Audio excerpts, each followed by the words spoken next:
Бисмилlah, ассалаумалейкум. Сәлем достар. Алдарыңызда мен химикасыз, гармонсыз, тек қана таза табиғи шөп дәрілермен ем жасайтын шипагер Жұмадан. Бізге көрермендеріміз қалқанша без аурулар туралы лекция сөйлеуімізді өтінген науқастар көбірек екен. Соған байланысты бүгінгі лекциямызда сол тақырыпқа арнағым келіп отыр. Қалқанша без адамның осы жаңағы тамағында кеңірдектің екі жағында орналасқан. Бұл ауру қазіргі қоғамда өте көп кездеседі. Екінің бірінде бар деп айтсақ болады, әсіресе әйел кісілерде өте көп кездеседі. Оның енді түрлерін айтатын болсақ, мысалға бөлінуі: біріншісі гипертироз, яғни қалқанша без қызметінің артуы. Одан кейін екінші кездесетін түрі гипотироз, қалқанша без қызметінің төмендеуі. Одан кейін үшіншісі түрлерінің ішінде тироидит дейді, мысалы қалқанша бездің қабынуы. Одан кейін қалқанша безде қатерлі ісік, сол сияқты. Мынау лимфоцитарлық тироидит, сол жаңағы қалқанша безде қабынудың бір түріне жатады.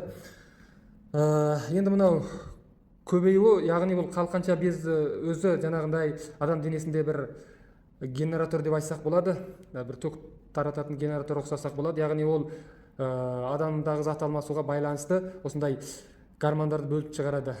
Енді ол гормондар туралы біз келесі лекцияда көпшілікпен нақтылы егжей-тегжейлі түсіндірсек болады, Құдай қаласа.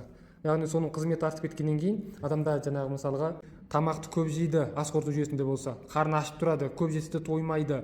Одан кейін жаңағындай қан жүйесінде қан тез айналғаннан кейін денесі қызып тұрады, ысып тұрады, суықтықты жақсы көреді деген сияқты. Көп терлейді, көп қозғалысы келіп тұрады.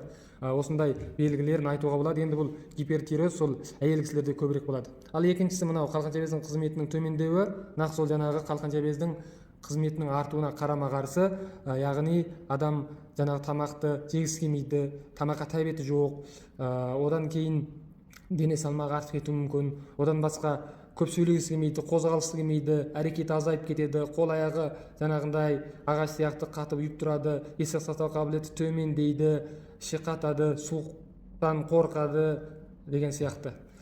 Ал енді мынау жаңағы тироидит деген сияқты қатерлі ісіктер болса, оның ішінде мысалға тироидит болса, ол қалқанша бездің ісінуі білдіреді. Ол енді жаңағы көбінесе қалқанша безге сімірілетін йодтың жетіспеушілігінен туындауы мүмкін. Одан кейін кейбіреуі өзіндік иммунитеттік ауруларға байланысты осы аурулар пайда болып жатады. Қатерлі ісік әрине ол енді ең ішіндегі сол қалқанша бездің ауруларының ішіндегі ең қауіптісі. Ағайын, бүгінге сол жаңа қалқанша бездің ауруының түрлерін өздеріңізге бөлістік. Келесіде қалай ем жасауға болады өздеріңізбен толық егжей-тегжейлі талқылайтын боламыз. Егер де лекциямыз ұнаған болса, көпшілікпен бөлісіңіз, білімді бөлісіңіз көбейеді. Егер де сіз біздің арнамызға тіркелмеген болсаңыз, қазақ тілді медицина арнаның дамуы үшін біздің арнамызға тіркеліңіз, әлі көпшілікпен бөлісіңіз. Келесі эфирде кездескенше аман сау болыңыздар.